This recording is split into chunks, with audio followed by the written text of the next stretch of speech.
game. I know he went over 100 yards. I want to say he did 100. He actually had 100. Yeah, 10 grabs for 123 yards for Michael Thomas.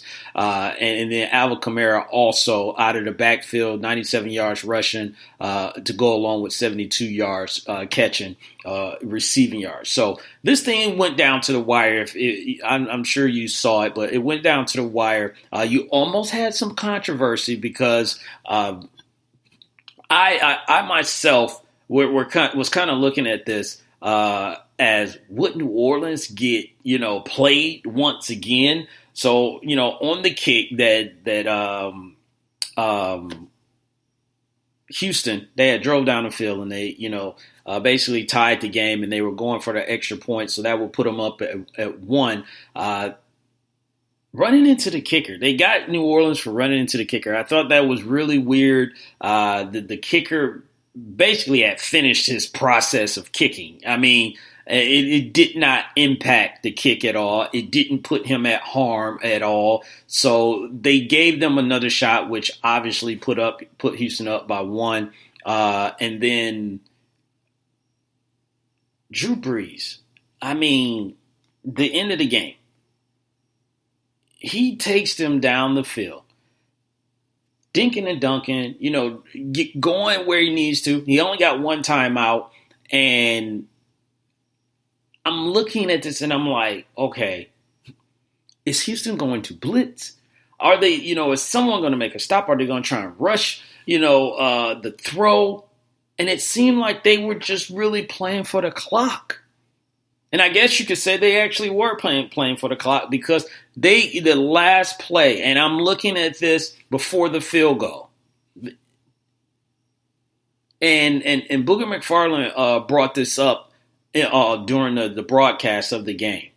And he asked the question that I think everyone in America was trying to figure out was, why was the Houston Texans playing 25 yards off the ball where there was only 6 seconds left on the game? They haven't even crossed their 50 yet and only had one timeout.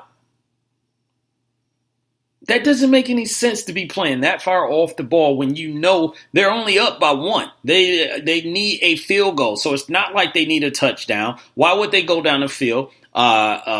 This kid, Will Lutz, here out of Georgia State, his career long was 57 yards, so the guy has a foot on him. It's not like they had to get down to the 40. Line him up for a 40 or 35-yard field goal. This guy got a foot on him. Why are you playing so deep?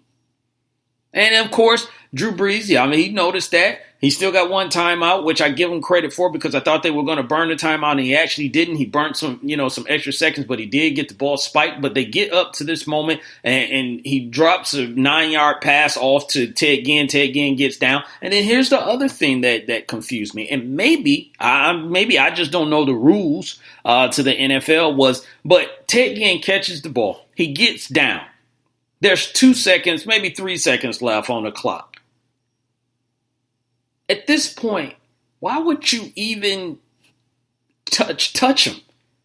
The clock is your friend. Don't touch him so they can call a timeout. Now, the only thing I can think of is if the refs say that Ted Ginn was giving himself up and that the play was over, then okay, I understand that. But he didn't even have that chance. Maybe you could have ran the clock out. Maybe the refs, would miss something. But it was just a debacle. I mean, for what Deshaun Watson did in that game and how he went on after they were down, and he goes on a 2-play drive down the field to score a touchdown, ladies and gentlemen. Not just to get in field goal range. He hit DeAndre Hopkins with like a 40-yard field goal. 40-yard pass, and then he finds Kenny Stills, of all people who just got there, finds Kenny Stills for a touchdown. I'm thinking this game is over. I said it on social media. Deshaun Watson has done it again. But they left too much time on the clock, and Drew Brees with Drew Brees. So Great game. Questions. The one thing about games like that is going to leave questions, and obviously we'll never try and figure out understanding. I got another question about another game that we'll talk about later on, but we'll never, I guess, figure out why they were playing off so deep in a matchup where New Orleans only needed a field goal to win the game. But very, very interesting. I mean, very, very entertaining game. New Orleans win 30-28. And in this, they get their first win. And this is a big win for them in the division, too, because everyone in the NFC South, the Falcons, Bucks, and the Panthers, all lost. So they are the only team with a win in this division. And this division is going back and forth all the time. It's always usually Atlanta, New Orleans, or Carolina fighting to win this division. So this is a big win for the New Orleans Saints that happened on Monday night. So, I hate to say it, because I root for the Falcons. But it is what it is. Football fans, even it was a good game. You got to give them credit, on that. So there is no easy way of moving into this, topic as well, because it is a serious topic. It's nothing to play around with. But we talked about the Antonio Brown. We've been talking about Antonio Brown for the past few weeks now on this show. And it's ranged from, Hard Knocks, and then the whole thing about the helmet, frostbite. Then it's, him getting fined and all this other stuff, and now he gets himself out of there, and he shows up at New England and he gets there. But now this is something really serious that's going on, more important than all the other stuff that has went on with him. So Antonio Brown, at this point, he has been, charged, or it's been brought, because it's not going to a court. I think it's civil court, if I remember right. But he has been charged with sexual assault and rape. And there's a young lady that he used to train with. And if I remember correctly, her name is Brittany Taylor, if I'm saying that correctly. But she is alleging that, Antonio Brown on 3 different, occasions, 2 times sexually assaulted her, and 1 time committed rape, and she didn't give her consent. And at this point, Antonio and his representatives are denying everything about it. They're saying it's basically a money grab, that everything that happened with this young lady is all consensual, and there was nothing that Antonio Brown did that would be warranting, a crime. So you never want to get in the middle or try and, pick sides. You want to analyze it and come up probably with your best analysis of it, because at the end of the day, it's not a good situation. It's not a good situation at all, because if it is true, you got someone who is dealing with an experience that you gotta take with you for the rest of your life. But then also, if it's not true, then you got, trying to, drag someone's name in the mud. And it's just a real ugly situation. So we're not going to be on here talking about, I think she's this, I think he's that, or anything like that. So let's just really stick to the facts and what's going on right now. So like I said, that these charges was filed. She's going to speak with the NFL here in the next week, because the NFL is conducting their own investigation, about it. The New England Patriots said they know about it. They're waiting for the investigation to conclude itself before they say anything, which is expected. You don't want to go out and do anything hasty or say anything until you find out the facts. And I think we will find out the facts, in this matter. Antonio Brown is saying, on his end is that, hey, this lady, we've had interactions. She, was trying to dupe me, because he's pointed out that she was trying to get him to invest, $1.6, million, I guess, into a business venture that, her and her mother, and it's crazy, some of the stuff that's out there as well. But her and her mother actually was trying to start up, And when he didn't want to, then, I guess they got upset or, wanted to come with some other ideas. And she sent out these text messages and emails, of conversations that they have had.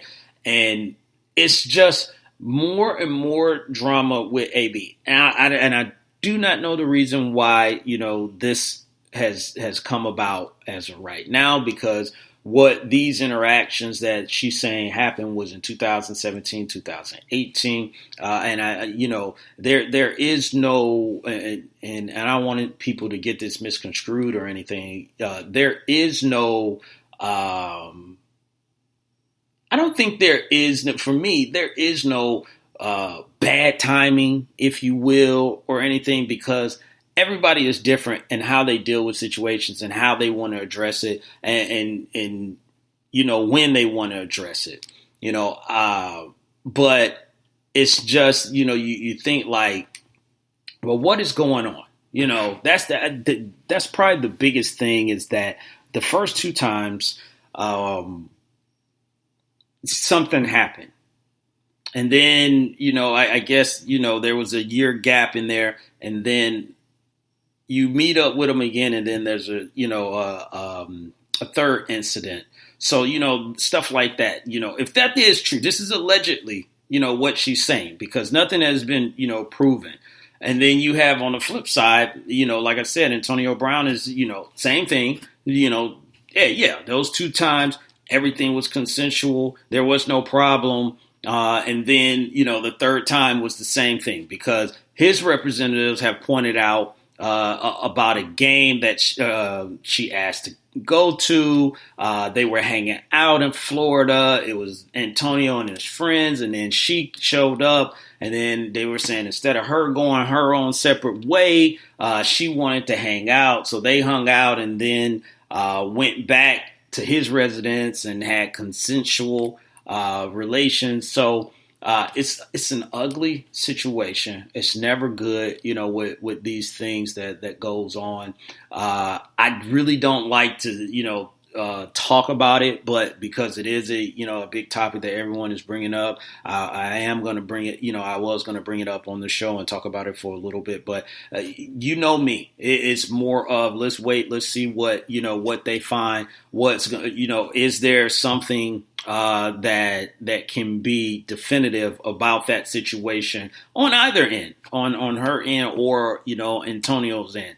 At this point, as far as like with the team, the Patriots said he did practice today. People were thinking maybe he might go on the exempt list. I don't think he's going to do anything like that. I don't think they're going to put him on the exempt list. And I could be wrong, but I don't think they're going to put him on the exempt list right now, unless they're finding out something. And we still have actually Thursday, Friday, and Saturday. So there's still 72 hours for them to find something. So that could change. And then they do put him on the exempt list, but it is a serious charge. And you want to take it seriously. You want to make sure, that you are fair, with this, and we come to some type of conclusion, with some type of answer. And that's what I'm hoping that we get, from this. I'm hoping we get an answer, to this situation. So then we will know how to move forward accordingly, with what the verdict is. Right now it's a he said, she said thing. And when she do her interview, I'm sure Antonio's going to do his interview as well, and cooperate, and we'll find out more. But could he end up not playing week 2? Possibly. I do think he will play at this juncture. How much he plays, I don't know, because I don't know how much of the playbook he knows. I don't know if he's going to be able to, be on the same page with the offense, with Tom Brady at this moment. Is it a good look for him to be out there with all this going on? Well, I see both sides of it, but nothing has been proven. And if we live, if you're innocent until proven guilty, if that's what we live in, that's more than likely what they're going to go by. Because if Antonio Brown is innocent, then he's thinking, why should I miss, any games for something that somebody is saying that's not true? But we also need to find out the answer. But I think, in the next 72 hours, we definitely will get something versus nothing.